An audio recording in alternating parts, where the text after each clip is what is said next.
ना समझ समाज की करो विदाई और समझ समाज की करो भलाई। दोस्तों, थोड़ा सा आज मेरी बात शुरुआत में उटपटांग सी लगेगी। सभी संत महापुरुषों को सदा दिल से नमन है। देश के सभी बुद्धिजीवी सज्जनों, सम्मानित दोस्तों, सामाजिक समझ रखने वाली क्रांतिकारी महिलाओं को मेरी ओर से दिल से नमन है। आज हो सकता है कि हमारी बात कुछ लोगों के लिए चोट पहुंच सकती है, मैं क्षमा चाहूंगा, लेकिन हम मजबूर हैं। और यह आज की जो वीडियो में हमारी बात होगी, यह स्पेशल इस एससी परिवार के लिए होगी, एससी समाज के लिए होगी। क्योंकि जब आदमी, कोई भी व्यक्ति किसी भी प्रकार के अन्याय, शोषण, क्यों न सामाजिक हो, पारिवारिक हो, और जानते हुए भी उसे दबा करके रहे या उसके नीचे दब करके रहे, डर से कि हमें हत्या कर दी जाएगी या हमें दुख और सुख में साथ नहीं देंगे, तो ये सब त्याग तो करना पड़ेगा। और मैंने ये झेल चुका हूं।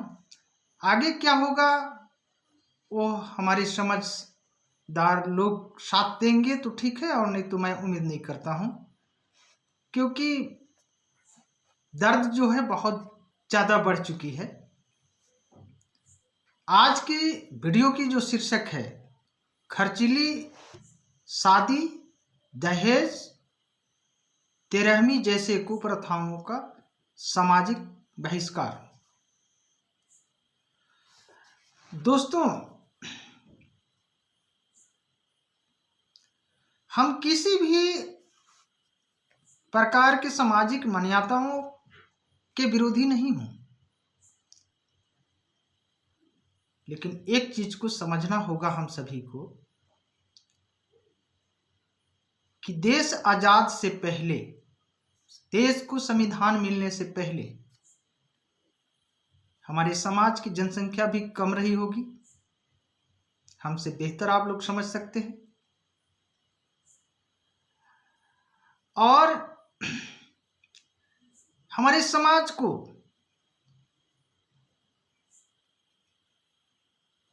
यानी इस देश के मूल निवासी समाज को शिक्षा एवं सभी मानव के मूल तत्वों से, सर्वाधिकार से वंचित रखी गई थी, जिस कारण हमारे पूर्वजों ने जानकार नहीं थे, शिक्षित नहीं थे। और एक सबसे बड़ी बात यह है कि कुछ हमारे भलाई चाहने वाले विदेशियों के सपोर्ट से भी गिने चुने लोगों को, यानी हमारे संत महापुरुषों को पढ़ने की जो मौका मिली, और सारे के सारे उस समय अशिक्षित समाज थी, जिन्हें किसी भी प्रकार के कोई कहना चाहिए जानकारी नहीं थी। उसके बावजूद भी उन्होंने संघर्ष किया, साथ दिया, और बहुत सारे बड़े बड़े कार्य भी किए, जो कि किसी के द्वारा थोपी हुई हिंसक और अमानवीय कुप्रथाओं के विरुद्ध में लड़ाई लड़ी, जिनके बदौलत आज हम लोगों को संवैधानिक अधिकार भी मिला। और आज जो है 77-78 वर्ष संविधान मिले भी हो गई। मेरा मानना है, दूसरी बात, मेरा मानना है कि संविधान के बदौलत आज हमारा समाज कम से कम 20 से 25% लोग शिक्षित हो गए होंगे। दोनों बातों को ध्यान दीजिएगा दोस्तों, पहले की तुलना में नहीं के बराबर, यानी जीरो। संत महापुरुषों ने काफी त्याग बलिदान से, काफी कितने अपमानित होकर के किसी भी प्रकार से सपोर्ट में हम लोगों को, जो भलाई चाहने वाले देशियों की बदौलत उन्होंने पढ़ाई पढ़ी, जैसे कि बाबा साहब, ज्योतिबा फुले, सावित्रीबाई फुले, इस प्रकार से। लेकिन आज हमारा समाज 20-25% हमारा ये मानना है, जब समाज शिक्षित हो गई, फिर भी 78 साल हमारे संवैधानिक रूप से अधिकार भी मिला, जबकि पहले कुछ अधिकार दिया भी नहीं गया था। फिर भी हम उसी ऐसी घटिया, अमानवीय, हिंसक कुप्रथाओं को भी हम ढो करके चल रहे हैं। दोस्तों, मैं प्रकृता से इस बात को कहना चाहूंगा, क्योंकि मैं इसका भुगी हूं, और हमारे जैसे और भी कई क्षेत्रों में भुगी होंगे। समाज की लिहाज करते हुए भी थोड़ी सी भी त्रुटि होती थी इनकी प्रथाओं, कुप्रथाओं को मानने में, तो जात से बहिष्कृत कर दिया जाता था। फिलहाल की घटना है जो ऐसी आज भी हो रही है, और हर क्षेत्र में ऐसे कुप्रथाएं जो चल रही है। क्या 13 मई की बात हमने विषय में रखा है, और खर्चीली शादी और दहेज को लेकर आप लोगों को पता होगा कि दहेज प्रथा जो है संवैधानिक बैंड भी है, इसमें तो कोई नहीं कह सकता है कि हम गलत बोल रहे हैं। लेकिन 13वीं में सोचना चाहिए कि जिस समाज को, जिस होनहार गरीब व्यक्ति को, परिवार को, प्रतिभाशाली परिवार को गरीब बनाया गया है, और मान लीजिए कि पहले से यदि ऐसा है कुछ लोग, तो जो हमारा कहने का मतलब है कि गरीब ईमानदार परिवार के लिए, गरीब ईमानदार परिवार के लिए ऐसी कुप्रथाएं एक सामाजिक बोझ है।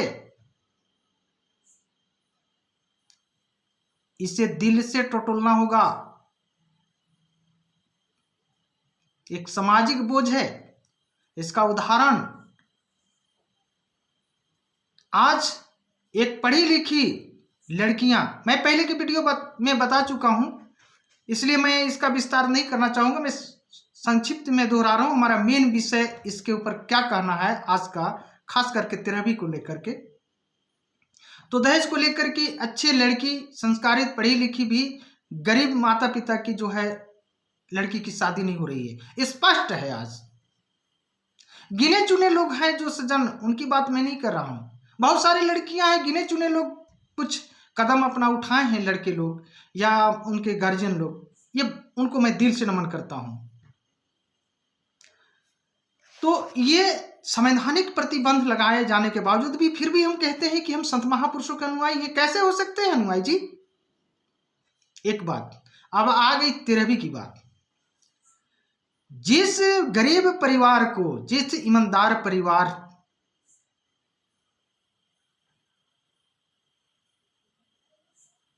यदि वो शोषित पीड़ित है, चाहे किसी भी प्रकार से पारिवारिक या सामाजिक रूप से अन्याय से ग्रसित रखा गया है, फिर भी उनके जीवित में कोई सुध ही नहीं लेते हैं। यहां तक कि कई ऐसे परिवार हैं कि कोई मर भी रहा है, कोई तबीयत से दम भी घुट रहे हैं, तो उनको कोई सुध ही नहीं लेता है, मतलब कोई देखने तक नहीं आते हैं। लेकिन वही व्यक्ति की जब मृत्यु हो जाती है, तो कितने लोग तो सुन करके भी चमकीले कफन, जिसको पीतम्बरी कहते हैं, सफेद कपड़े, यानी कफन से उस व्यक्ति को ढक दिया जाता है। इतना ढक दिया जाता है कि शव को पता नहीं चलता है कि ये शव मतलब कहाँ गया। और शमशान में उस कपड़े को मैं सफा कहूंगा कि ये उसका दुरुपयोग किया जाता है। या तो उस कपड़े को जला दी जाती है, या तो नदी तालाब में पानी में बहवा दिया जाता है, उसके विसर्जित कर दिया जाता है। क्या इस समझ में नहीं आता है कि उस पैसा का दुरुपयोग हुआ या नहीं? इसी में दूसरी बात, व्यक्ति की मर जाने के बाद बहुत सारे ऐसे इसके क्रियाकलाप होते हैं। इसमें बहुत वीडियो लंबी हो जाएगी, आप लोग जानते होंगे। खीर वगैरह चौक चौराहे में उसको खाने के लिए रखा जाता है, लेकिन जिंदा में नहीं। ये कौन सी मान्यताएं हैं? कौन सी मान्यताओं को हम लोग ढो करके चले आ रहे हैं? पहले तो हमारे पूर्वजों ने पढ़े लिखे नहीं थे, हमारे पूर्वजों ने तो किसी की थोपी हुई कुप्रथाओं को, चीजों को आप अपना मानकर वो तो एक सामाजिक मान्यता मान ली थी। लेकिन आज हम लोग समझदार होने के बावजूद भी हम उनका सपोर्ट कर रहे हैं, या ऐसी चीजों को हम पोषण बने हुए हैं। हम मुखरता से हम उसका विरोध नहीं कर सकते हैं, डर से कि हमें जात से बहिष्कृत कर दिया जाएगा। ऐसी डर बनाए रखिएगा तो जीवन भर ये लगा रहेगा, ये दुर्दशा समाज में। और ईमानदार गरीब जो है ना, ये बारी बारी से घुट घुट करके मरते जाएंगे। एक दिन इंसानियत खत्म हो जाएगी, इस बात को समझना होगा। यदि इंसानियत को बचाना होगा तो उस गरीब ईमानदार के पास इंसानियत बची हुई है, उससे कुछ सीखना होगा हम सभी को।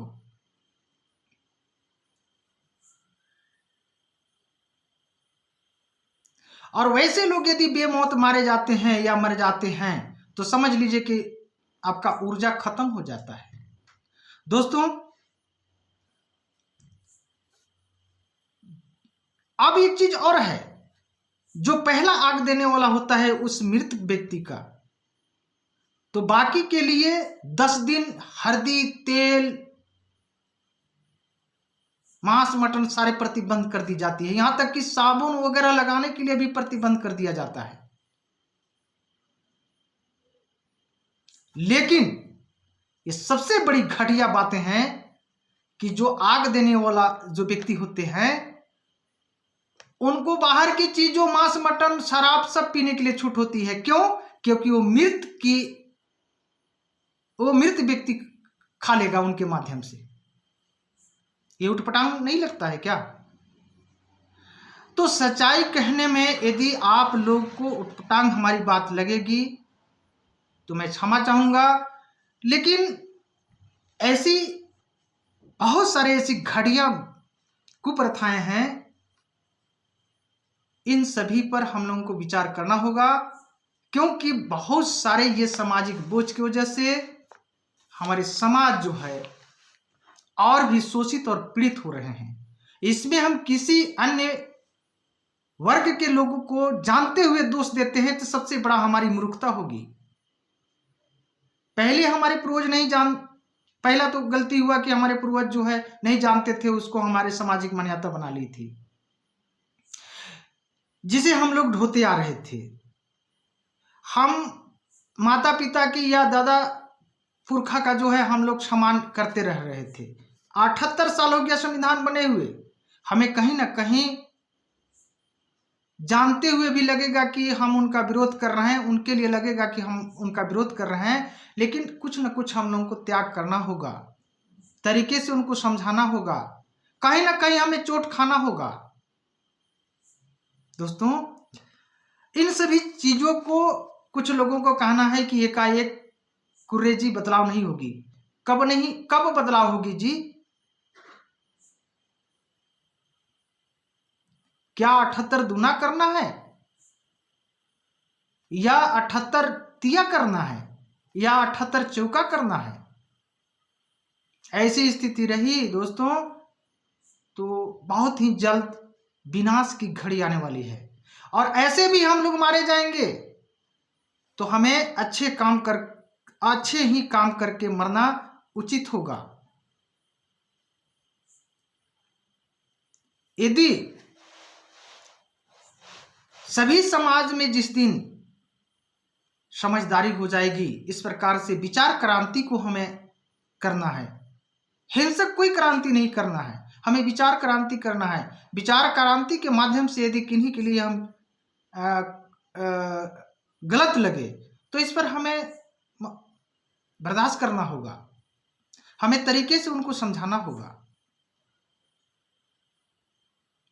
तो ये 13वीं के अंदर में बहुत सारे बातें हैं, वीडियो लंबी हो जाएगी, इसलिए आज की वीडियो में इतना ही। और सभी को पुनः मैं जय भीम, जय समझ समाज।